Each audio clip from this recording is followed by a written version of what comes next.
Hey guys, I'm Pixel Dan, and this is a review of the Nickelodeon Teenage Mutant Ninja Turtles 2012 San Diego Comic-Con exclusive, Night Shadow Leonardo. Whew, that was a mouthful. So this was the Comic-Con exclusive I think I was most excited about because I've been so ecstatic about the return of the Ninja Turtles. And while this was a pretty hard one to pick up at the show because of constant sellouts, finally got my hands on one, and I wanted to take a look at it with you guys here today. So this Leonardo figure comes in this really cool square box that just features the Ninja Turtles logo on the front, and it's got some design on it that looks like it might be part of a sewer lid. And as you open up the box, you've got this little display on the inside featuring the Night Shadow Leonardo figure. So removing him from that package, you can see that he's got a really unique paint job. He's mostly black, but he's highlighted by some really neon green colors, with the only other color on there being the blue of his bandana. Now this is based on some of the early promo artwork that was released for the new Teenage Mutant Ninja Turtles cartoon series. So it's more of like an artistic representation of that more than anything else. The paint job on this guy is really cool.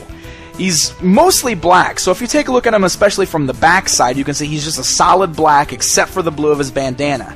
And then on the front, he's got that neon green on him, but it's kind of like it's shadows, like there's a bright light shining on him, and that's why he's glowing the neon green in the areas. It's a really cool and unique paint job, and really makes him stand out as a really cool display piece. So here's the thing I need to point out about this guy, and it's caused a little bit of controversy because I think a lot of people weren't expecting this when they bought him. The figure is non-articulated. He's more of a statue than anything. Looking at the figure, it looks like he's got articulation cuts. In fact, when you stand him next to the standard release Leonardo figure, you can see that they're basically the exact same figure. The only real big difference that I noticed on here was the style of the feet. Night Shadow Leonardo's feet are much different sculpt than the one on the final release figure in retail stores. But Night Shadow Leonardo's articulation does not move. All of the joints are locked in place. You can kind of wiggle them around a little bit and see that they probably could move, but the joints are locked. So he is more of a statue display piece than he is an action figure. Now, like I said, I know many fans were really disappointed by that, but to be honest, I'm not too fussed about it.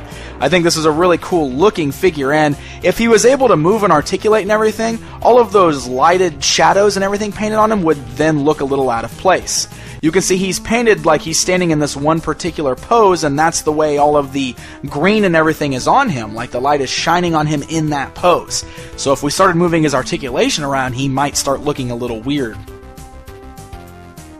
You can remove the swords from his hands, however, and they can go into the holster on his back, but that's a little pointless. I'm not sure why you would want to do that, because you're going to want the hands holding the swords when he's in your display. Now, as an added bonus, he does come with this really cool sewer lid base that's got the Teenage Mutant Ninja Turtles logo on it, as well as his name, and then has also got some of those really cool green lights glowing from it. It's only got one peg hole on it, but it fits onto either one of his feet there, so you can find the appropriate position to stand him, and now you've got a beautiful little display piece for your collection shelf.